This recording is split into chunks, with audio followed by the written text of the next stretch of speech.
Hi, Liv. Hi, Liv. How are you? I'm so good. How are you? I'm just happy to have you on the show. Finally, it was so weird when we were sitting at lunch that day and the podcast was brought up and I was like, oh my God, I've never had you on the show. That's so weird. I know. Yeah. Thank you. I was starting to take it personally, so I'm glad we cleared that up. Please don't. I mean, we've shared a lot of things. We share names.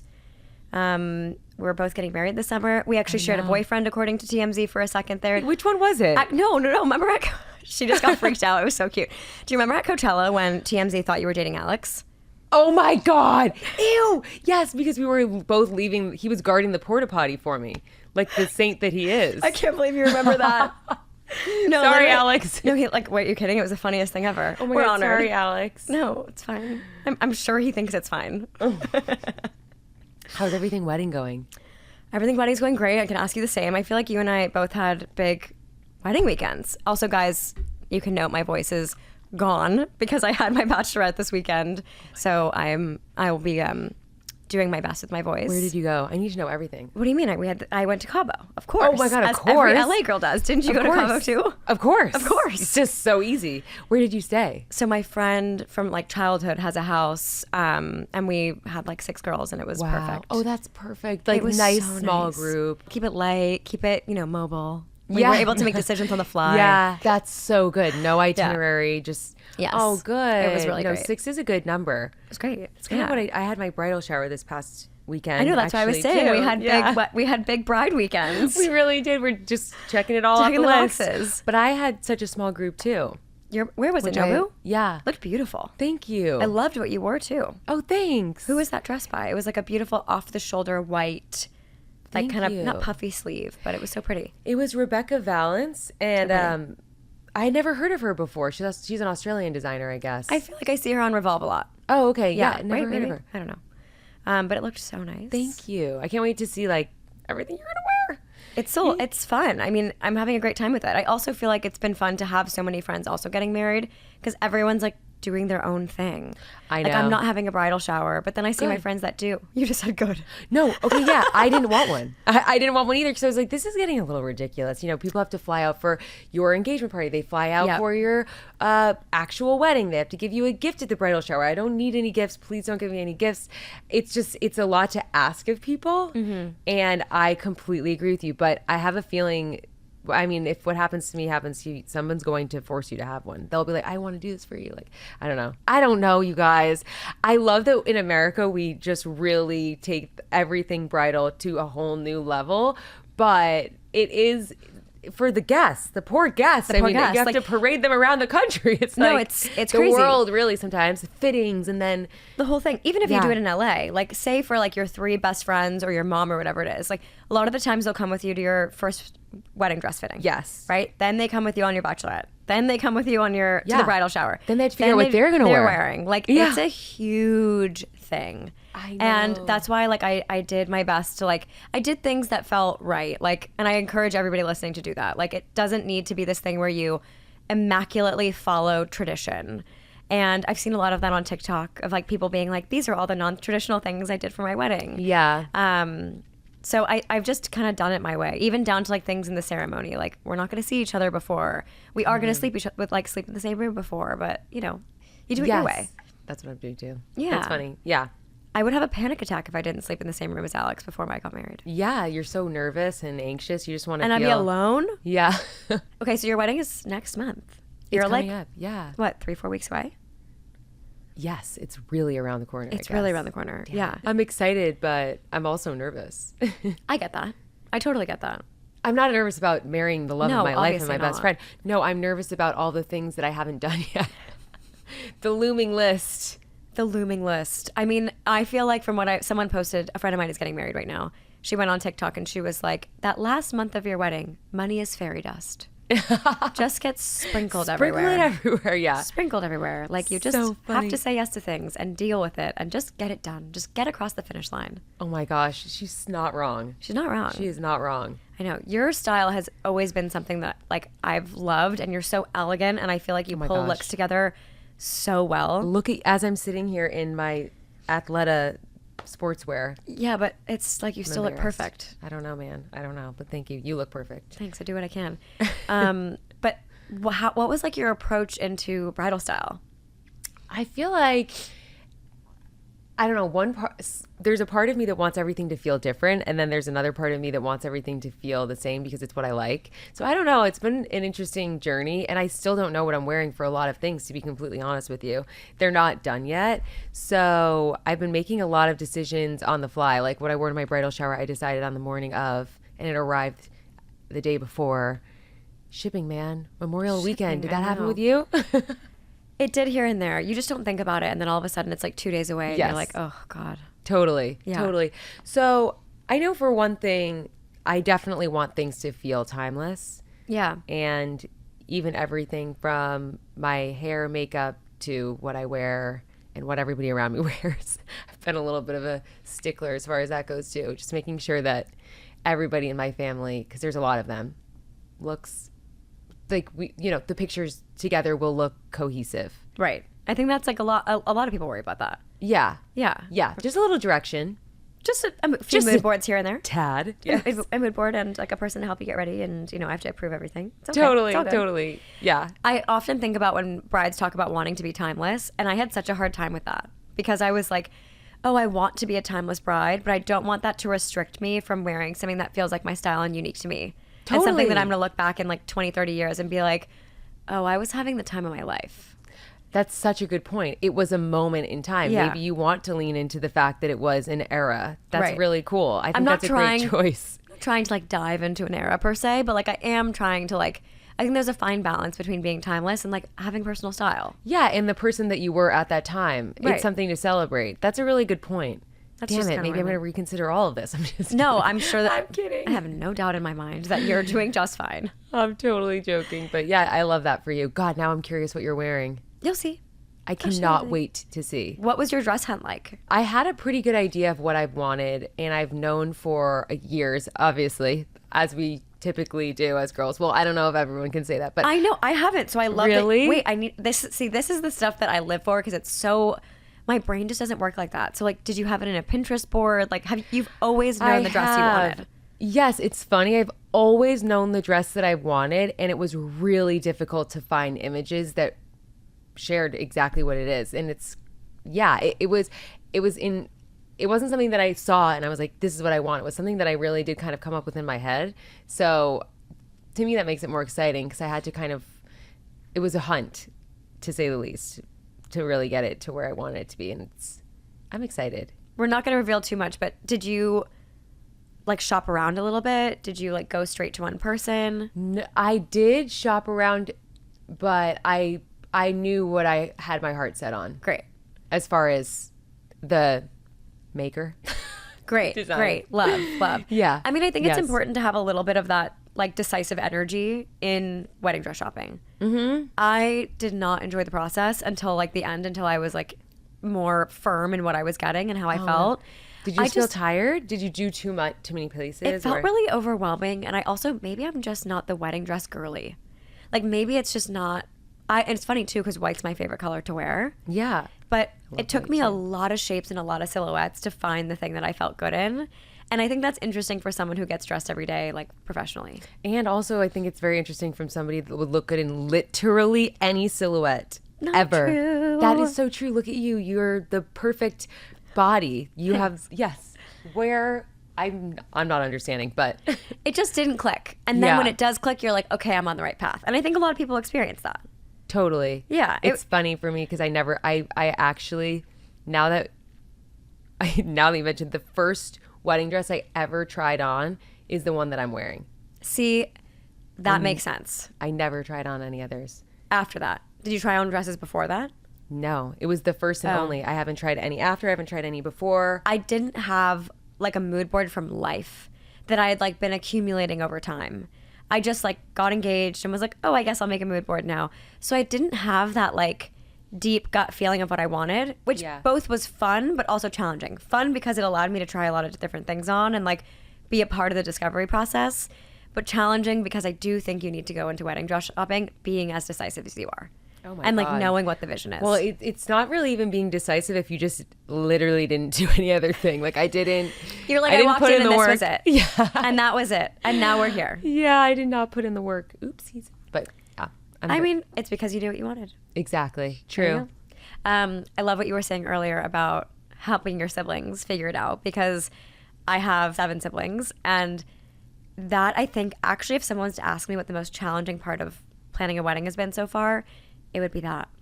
Yeah. Oh my gosh. Just rallying the troops. It's a lot. Yeah, I think making sure, like, you want everyone to feel really good. Yeah. And I want to, like, give them my undivided time and attention, but making sure everyone, like, finds something that looks good and, like, will look good in pictures is... Right. Do you feel like your siblings are at least helping you? Because part of helping you is also making sure yes. that... Yeah. Okay, good. Yeah. My sisters have been a little hit or miss. Like, my sister actually has a podcast, so she was here this morning, and because of that, missed her final fitting. So oh my God. Yes, which is so typical Aurora. Is Aurora on the network? Yeah. Yeah. Oh my God, cute. Barely Filtered. Love. Is her podcast. Yes, and Love that she is barely filtered in every sense of the word. Even for my my bridal shower this past weekend, Sophie, my other sister, her nipples were completely out in her dress, and Aurora's boobs were like falling onto the table. It was actually funny though. It was hysterical, but I don't care. I'm not the type of person who would be like, you guys, stop distracting from my attention. I didn't care at all. I just thought it was hysterical. Like, okay, note to self, make sure that the gowns they're wearing to my black tie event doesn't have like see-through nipples. Like, it's just not the vibe. Like, I get it. I get it. I mean, it's funny though. I was laughing so hard. It's a funny story. At my sister's wedding a few years ago, my aunt showed up in like a nude dress because she thought that was like trendy at the time. Oh no. Yeah. Like, that's not black tie. No. My sister, Aurora, the non-nipple one, but the boob one, the boob sister, she showed me one of the dresses that she was going to wear to my wedding, and it's like completely sheer lace. And like, Aurora, you can wear this dress if you want to. You look beautiful, but I don't think that people are going to, you're not going to necessarily give everybody the right impression, because you're supposed to be, black tie is essentially a way to make sure everyone looks elegant and conservative. Like, it's supposed to be full length, like, not sheer, in my opinion. No. But guys, we should recap this right now. Black tie is, for the women, supposed to be to the floor, and for men, it's a tux with a bow tie or a suit with a bow tie, black, gray, or navy. Right. And yeah. And then if you want to wear, if it's cocktail attire, you can wear it to your ankles. And guys can wear white, right? Too, or no? They can if like the groom says they can, or if it's like that kind of a wedding. Yeah. I know. And also, I feel like a gown isn't sheer, but I don't know. No. It's not. Yeah. It is. Black tie is meant to like refer to a little bit more conservative. I've been served like so many TikTok videos recently of girls being like, ladies, this is not black tie. This is black tie. Totally. Like, yeah. No nipples, no butts. Yeah. Out. Like I think the black tie gown is supposed to be a little bit more like structured. It's not like a flowy beach dress. It's like something maybe with an elegant shoulder, or like a column drape, or like something along those lines. It's supposed to be a little bit more formal. And if it doesn't have to be super fancy, it can be a silk, long, full length, totally slip-ish dress. Totally. No see-through lace. No boobs, no nipples. And like no leather. Let's just also say that. No leather. So no nipples, no leather, no butts. just going through the laundry list. Yeah, I mean, it's a lot. Look, weddings are so beautiful. It's definitely an expectation on your friends and family to come together and give their time and best effort. What's your best advice for like navigating it all? I think that I personally think having a to-do list is really efficient. Having somebody that's, whether it's a planner or a really good friend that you can rely on, just finding those people that you can rely on and really leaning into that. And then the people who are just maxed out, don't take it personally.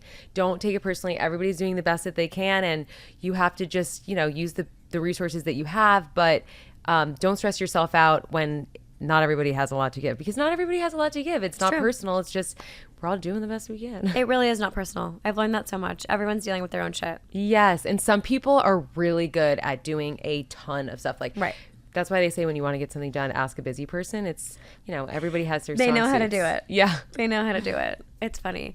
I would say I like what you just said about asking for help and like kind of bringing in the right people, because there have been so many moments where I've tried to do kind of everything myself. And then the second that I started leaning on like other experts that I knew, or like friends in my circle that are really good at like tent lighting or like anything along those lines, instead of being shy and not asking, the second I started asking was when things got easier. Oh, good. I love that for you, because I feel like I could see you being, because you're so sweet and polite and efficient, honestly.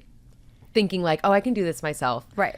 But I'm happy that you have people that you're feeling comfortable asking for help and that they're helping you. Totally. Because I mean, you are a queen and you should be treated like a queen, especially on that day. Yeah. You should not be thinking about anything. I don't plan on it. Good. I really don't plan on it. I don't plan on it. Okay, so 3-4 weeks away.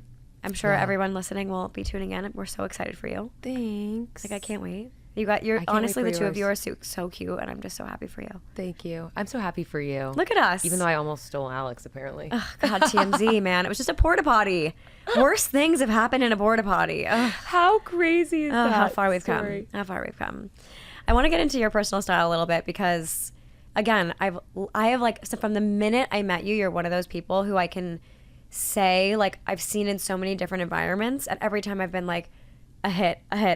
Like, you just always have a great look on. You always look really poised, put together, and very elegant. And I think that that's hard. Oh my gosh, thank you for saying that. Of course. Well, so do you. Of course. Thank you. I would love to hear a little bit about your personal style journey. Like, how are you getting dressed every day? What is like the ethos while you're putting clothes on? That's a good question. So I have always been attracted to that put together look. I've always admired, for example, Posh, Victoria Beckham. Love Victoria Beckham. And I see that for you.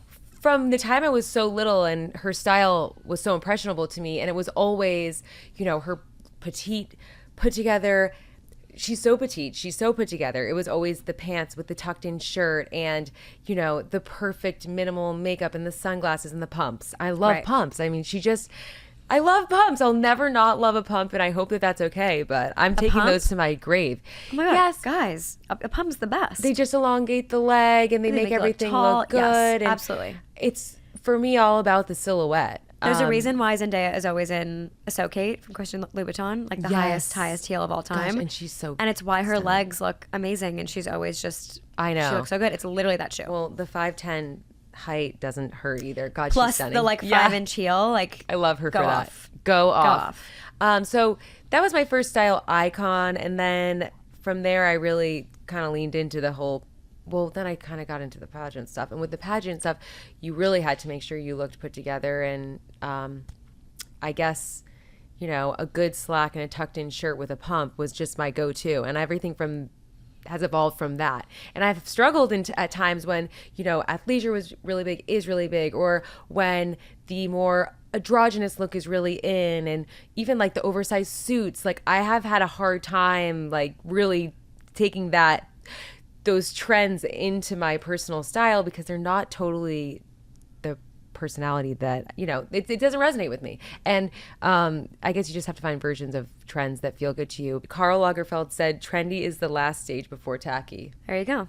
So I actually like that, though. I think it's, when I was in my early 20s and I was really figuring out my style, I leaned into trends a lot because I didn't have an identity that I like clung onto. Like, I feel like I was a sneakerhead for a little while. I was also in like the oversized suit era, and now I feel like I know what I like to wear and what works for me, but that takes a lot of time. For me, trends are about like the fun part of fashion. Like, definitely don't invest in them. Try them on, like add them maybe into like a look here and there. Maybe it's like a chunky belt or something like that, but it shouldn't be the thing that like just defines how you get ready every day. So true. As you're saying, don't invest in them. I'm thinking about my bedazzled Gucci bag that do you remember those bedazzled? I'm thinking about the Jacquemus, the bag that only fit lipstick in it. Oh my gosh. What was it called? Yes. Sorry, my brain, guys. Yeah. Was it the Coquette bag? What was it? I don't remember. Literally like the mini Jacquemus bag. Like, what was I doing spending $500-$600 on the thing that couldn't even fit my phone? What was I doing? Like, I was just holding it's like a pill box with a chain. It's honestly, it really is. It's a glorified pill box. Yeah. That Jacquemus bag. 100%. It's just like so tiny. But you know what I do? I swear by this. I'm a fiend on the Real. I sell so much. Amen. And that's where I get a lot of my investment pieces because they're expensive. And what I do is I sell a lot of things and then I'll get the credit, and you get 25% more if you have the credit, if you do credit instead of cash. And then I just buy. What am I doing? What's wrong with me? I know, it's really great. No, I just don't convert it to credit. I should be doing that. You get, I think, 20 to 25% more. I swear, I don't think I've bought something that's not from the Real in a really long time. Mm-hmm. Like, I just love if there's something that I've wanted that is like out in the world that was too expensive, I'll go in there and find it and get it at like at least like 40 to 50 off. Totally. Yeah. I just got it YSL Eye Care. Oh, I mean, on the Real Real? The Real Real. Wow, I'm so happy for and you. I like it was a trade. It's girl math. It's free. It's girl math. Girl math. It's free. But everything Kate I get on the Real Real. Everything The Row I get on the Real Real. I'm not paying $2,000 for a dress that I'm going to wear once. Like, no way. I literally get it for over 50% off. It's the best. And it's free. Like I said, girl math. Girl math. It doesn't count. And I'm a big proponent of cleaning out your closet. I do it like every like Totally. 2-3 months. And so it's like, that's actually the best way to do it is you like say bye to the things you're not wearing, get new things. It's great. 100%. I love that.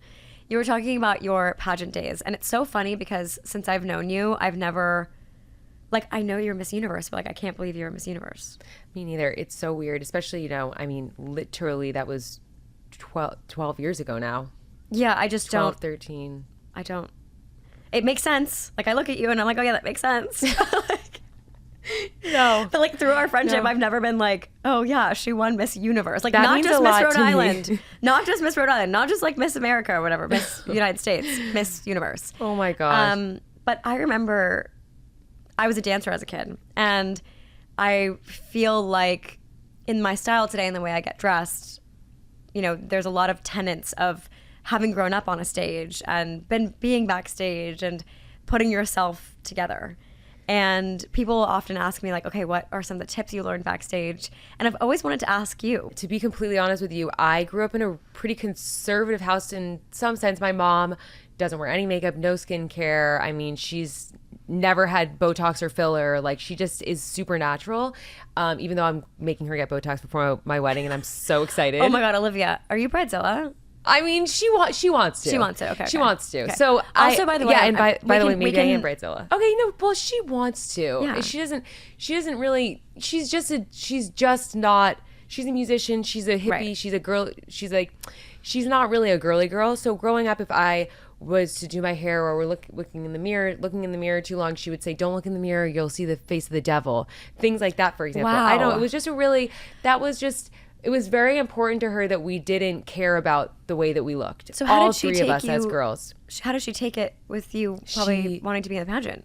Oh, she hated it. Wow. My mom was so against anything from modeling to taking photos, selfies, like makeup, anything like that. She She was must love very you guys important. Now, yeah, right. Look at how it evolved into Yeah. this. It really, truly escalated. It was just really important to her that we didn't put a lot of emphasis on the way that we looked for whatever reason. So growing up, makeup, all of those things were not she didn't let us buy it, and she didn't like when we would wear anything like that.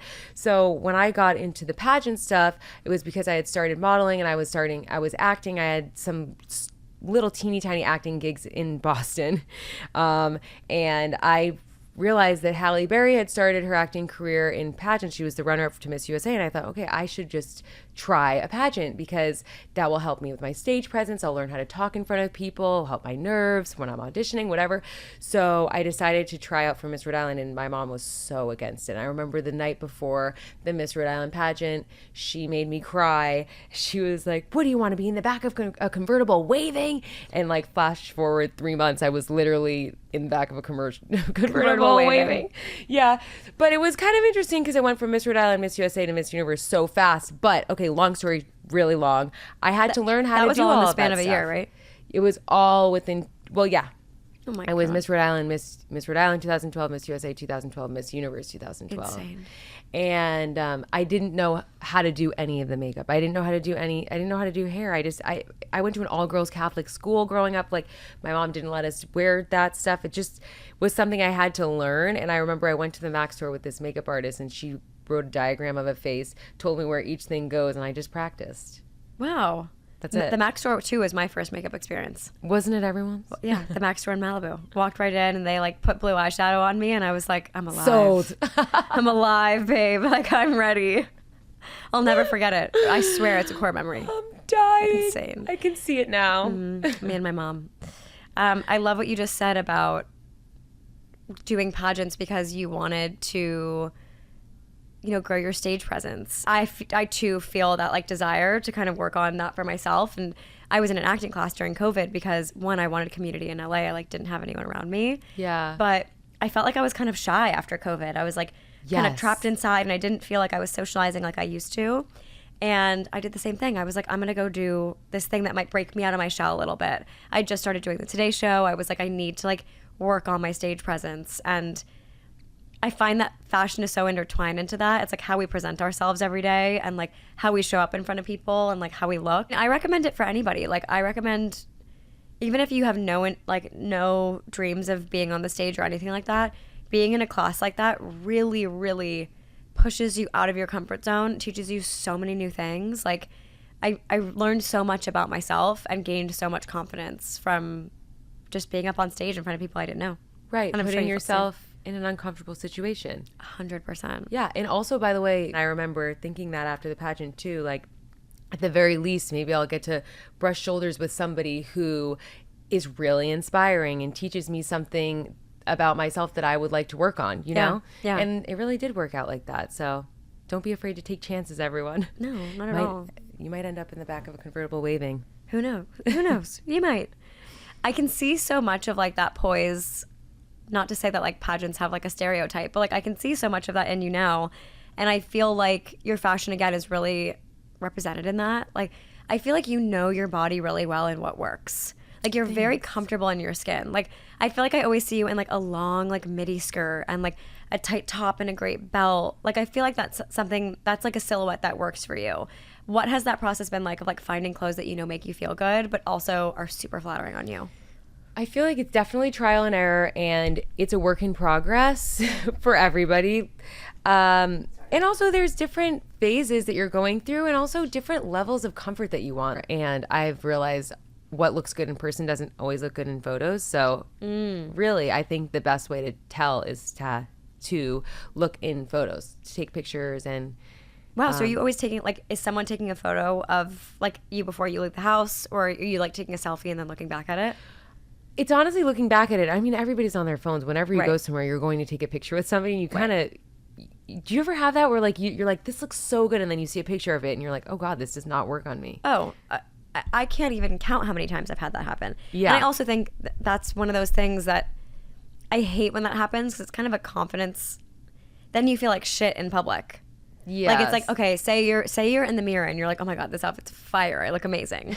And then you leave and you take a cute picture and you look back and you're like, is that what I look like? It's just one of those things. So it is a good tip to take pictures when you're home, because then it's like things read differently. Especially if it's an important event, a wedding, or pictures that you're going to be looking back at a lot. Totally. From an important event. Okay, going to start taking pictures on my phone. I love that. I love that. I think one of my favorite looks that you've ever worn was the Miss Sohi dress. Oh, which one? The one that you just wore. Was that the Brits? Yes. The British Fashion British Awards. Fashion Awards. I loved that dress. I loved that dress, and I feel like you always kind of have your finger on the pulse of like new designers. Is there a designer you love now? That's so sweet of you. You Please know come on the what I podcast. think is an amazing designer that I would love to talk about?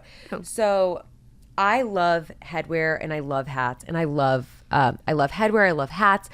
I love voilettes. I love headbands. I love a hair accessory. Love. So somebody that I recently discovered, and she's been around forever, Emily London Headwear. I've never seen it. Okay. She's Looking great. it up.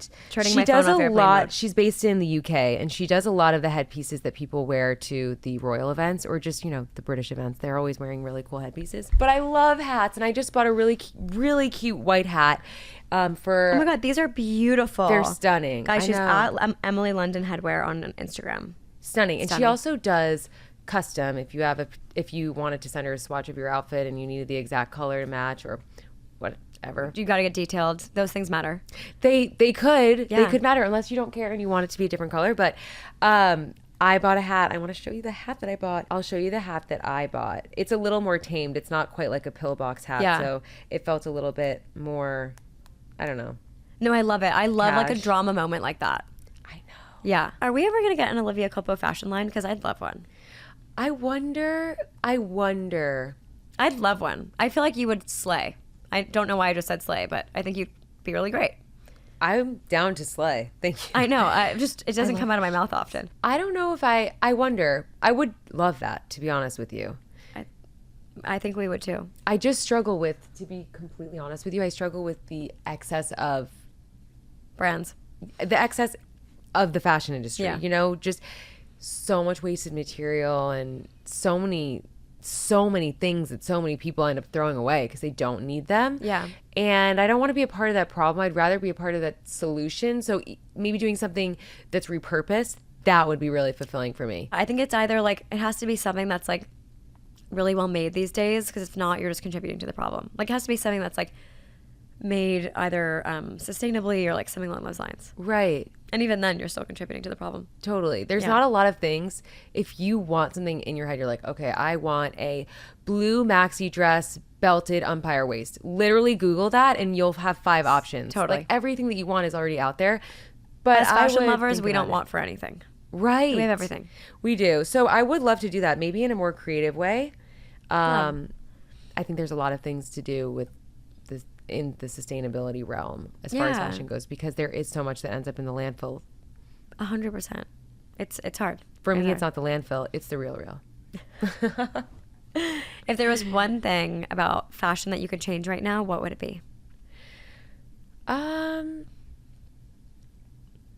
I wish that there were more. I honestly, just on that note, I think it would be.